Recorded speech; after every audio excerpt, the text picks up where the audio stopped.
the thing with bug bounty is it can be really small and private.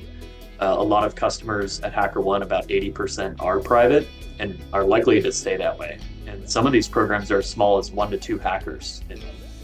And the reason for that is that it's always easier to scale up, right? Get bigger than it is to scale down. And it goes against maybe some common misconceptions about bug bounty that these programs are really big, that they're public, that they pay millions of dollars. It's just not always the case. Those are the really elite top end programs. And so customers really of a lot of different maturity areas could benefit from a private small bug bounty program. And certainly that's the best way to get started and start to scale up from there. Hello, ladies and gentlemen, and welcome to our interview with Will Kapcio. Will is a sales engineer manager at HackerOne, which is the global leader in human-powered security, harnessing the creativity of the world's largest community of security researchers with cutting-edge AI to protect your digital assets. So, Will, welcome to our Risk Management Show podcast today. Hi, Boris. Thank you for having me. Appreciate it. Absolutely. It's my pleasure too. So, Will, I believe that we will have a thoughtful conversation on the topic of your recent report, HackerOne's eighth annual Hacker-Powered Security Report, HPSR. But before that, could you tell us a short story about yourself, your career path, and what you guys at HackerOne are up to these days?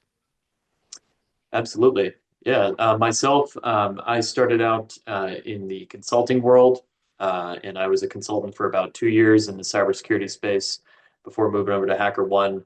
And along the way, I've earned a cybersecurity degree. I have a couple certifications. So certainly my experience at HackerOne has informed a lot of my experience as well, right? Being able to speak with so many different security leaders, you certainly learn a lot. And yeah, I think the Hacker-Powered Security Report and HackerOne, more broadly, HackerOne is a platform where we connect customers with top-end security talent that they can't hire internally, right? And we apply that talent across the SDLC for them, whether it's things like code review, pen testing, bug bounty, vulnerability disclosure. All of those are areas where ethical hackers can make a great impact for our customers, and we're here to help them scale security that way with this human talent. So, and then as you mentioned, the Hacker-Powered Security Report, we'll get into that a little bit. This is an annual report that we publish that has a lot of statistics about the platform. HackerOne's platform is the biggest crowdsourced security platform in the world. We have the largest data set, and we publish a lot of the insights from that data set on an annual basis. Mm-hmm. So fantastic. So you are kind of fellow community, but you are doing this massive annual report. All right, interesting. So what are the most significant security concerns related to AI that emerged from the latest report, and how are hackers leveraging AI to scale their attacks? Yeah, so it's interesting. Certainly AI is a key piece of the report. It's top of mind for everyone. I think it's both a risk and an opportunity in cybersecurity, right? It's going to help attackers and defenders who are leveraging it equally. And as I kind of hinted at there, I think from the report, right, about 48% of security leaders identified AI as a significant threat. And I think a lot of that is just the unknown, right? We don't know what AI is always tied to. We don't know the potential that it has. So whether or not that's the reality of how much risk it presents, it's certainly something that security leaders are concerned with, and I can definitely vouch for that. Regarding hacker use of AI, the second part of your question there, I think we've seen about 10% of security researchers say that they specialize in AI, and certainly they're able to use it to work more efficiently, just like anything else, right? They can generate code, exploit or proof of concept code really easily. They can use it to draft ideas, right? Give it a data set, give it some burp suite requests maybe, and say, what do you think the proper approach to this might be? All of those are tremendously helpful. Even report writing, right? When it comes to bug bounty reports or pen test reports, just quickly formatting it, getting the boring work out of the way. All of those are force multipliers for bug bounty hunters and certainly really contribute to the quality of the reports that are being submitted on our platform. Mhm. So you just mentioned penetration testing. Can you explain the difference between a traditional penetration testing and penetration testing as service? How does this later enhance security compared to conventional methods? Sure. So traditional pen testing is, I would say, generally going to be the consultant model, right? You have one to several consultants that you hire for some period of time, and they perform their testing services and they issue a PDF report at the end. Pen testing as a service relies on the platform, a platform, right? A web interface to deliver results in real time, to help plan and source testing, really to act as the centralized management piece for pen testing. So being able to spin things up quickly, being able to start testing faster, identify scope faster, all of those things can be augmented a little bit by a platform. So that's generally going to be the difference, right? Is the speed and the ability to do things maybe asynchronously via that platform. Okay. Clear. The report also includes insights from thousands of vulnerability reports. What are the most common vulnerabilities that organizations are still struggling with, and what trends do you see in how hackers exploit them? Yeah, so we app have, excuse me, we publish an annual HackerOne top 10 that's included in the report.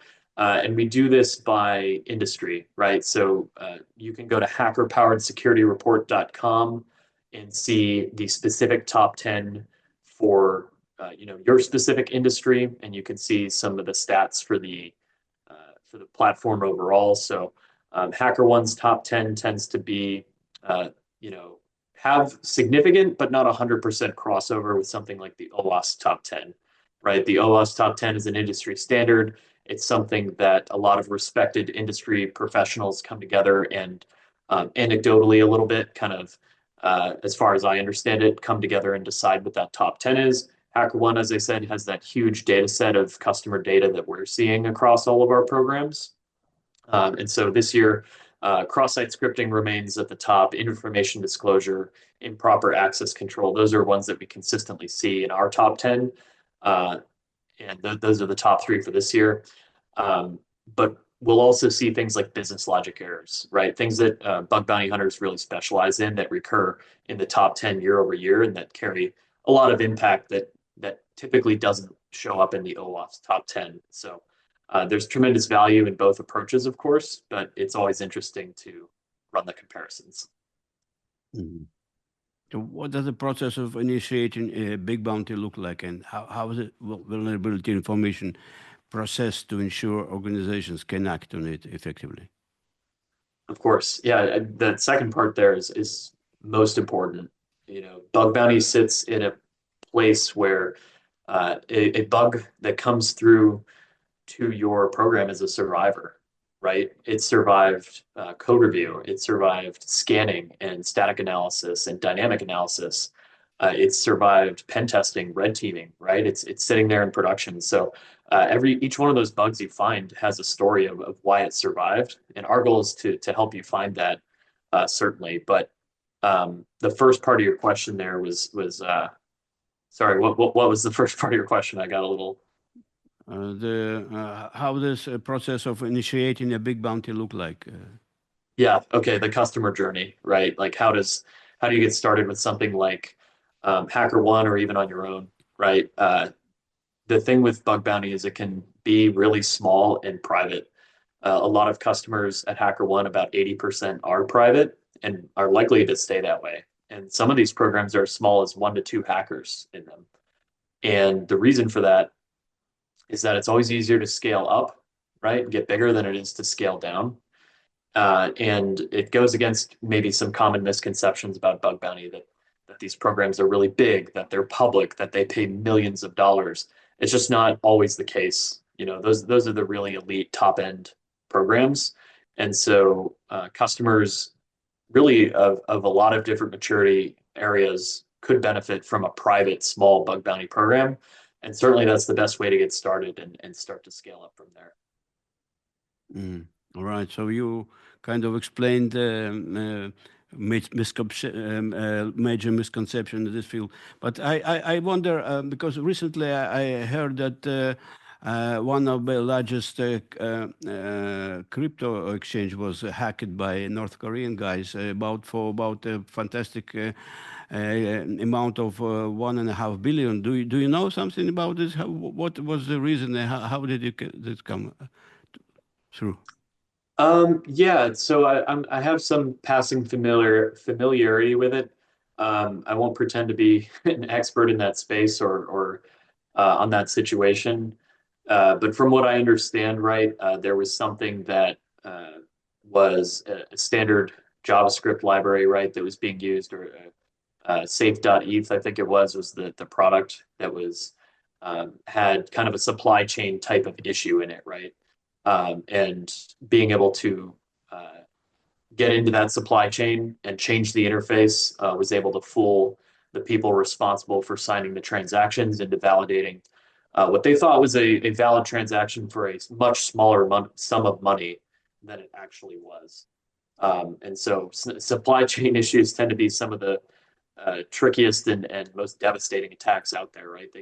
I think SolarWinds, right, also was a supply chain issue in the sense that they were able to, threat actors were able to modify their update system, right? So um, supply chain is certainly something that HackerOne can help with, both from an open source perspective. We sponsor a lot of open source projects in their bug bounty programs through the Internet Bug Bounty (IBB), as well as the customer programs, of course, right? We're able to reward um, any kind of findings that are, of course, impactful to customers in the supply chain. So certainly something we're able to help with, and a really interesting situation to say the least over at the exchange, as you mentioned. All right. So if we summarize our interview and specifically for our for risk managers who are our most kind of majority of our listeners, uh, what if they want to kind of would like to walk away with one or two major takeaways? What would it be from your report? From our report, I think some of the major takeaways are going to be, um, I would say, doing the simple things right, um, being able to know your attack surface and understand your threat model, right? Everything's going to start with that, whether it's bug bounty or another tool. I think that's certainly a big takeaway from a lot of this data. And the other one, I think we've already touched on a little bit. A lot more people could potentially benefit from a bug bounty program than they think, right? The ability to apply smart people, hackers have a tremendous amount of talent, and have them work on your attack surface is only going to be a positive benefit when you can have the opportunity for uh, smart, motivated, ethical people to come in and counteract a lot of the bad actors that are looking out there. So certainly that's a major takeaway as well. Hmm. Okay, so maybe one more question on the AI adoption. What are the biggest risk of Russian AI adoption in security, and how can organizations mitigate them? Mitigating AI risks. I think, did you say Russian there as well? Yeah. Yeah. Oh, I So I mean, mean, if companies kind of Russian AI adoption, so they are kind of accelerating this in this time of major switch in the tech industry. What are kind of how organizations can mitigate them? Okay, so you're talking about like organizations that are using AI internally or have it in their Hmm. product or something like that. Yeah. Sure. Yeah, at HackerOne, we have an AI co-pilot of our own, an LLM that our customers use for a lot of different use cases, whether it's aiding in communication with hackers or remediating bugs or workflow enhancements. All of those things are tremendously helpful for our customers on the platform. And so we have a little bit of experience implementing it ourselves. I think it's particularly well suited to the bug bounty space. And that kind of leads into the first piece, which is you shouldn't be using AI where you don't need it, right? Keep it really simple. Not every feature needs AI. Not every model needs access to everything, right? So that's the first piece is kind of the principle of least privilege that we all know and love. The second one is tailored AI interactions, right? This is part of HackerOne's responsible AI um, directives is having models customized per customer to ensure relevance. We do that to ensure data privacy and security by using things like retrieval augmented generation, RAG, right, to keep data secure rather than training it into the model itself. This gives the model the access to the information that it needs in real time, but it doesn't necessarily have that intrinsic in the model. It's able to follow the standard access controls that the rest of our platform has. The other major pieces are transparency and trust, right? Making sure that AI actions and decisions, or AI decisions, excuse me, are explainable and accountable. Continuously improving, of course, making sure that the models evolve based on ethical and security considerations. And this is really the big one, is the last one, is having human in the loop oversight. AI should be the co-pilot to the human pilot, should enhance, not replace human expertise. Everything on HackerOne, and we would recommend probably to other organizations, right, where possible, to make sure that humans have that oversight into what AIs are doing and capable of. All right, fantastic. So that's were all my questions. Perhaps if I forgot to ask you something that you feel important to our audience, please go ahead. No, I appreciate you having me on. I hope everyone can check out the hacker powered security report.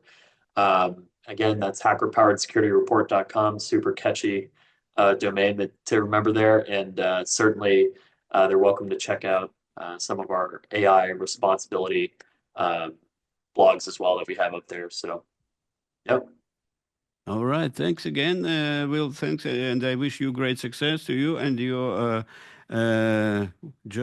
work in your company, HackersOne. And I hope we can cooperate further with our kind of exchange of information and with your funding. absolutely. Thank you, Boris. Absolutely. Bye bye.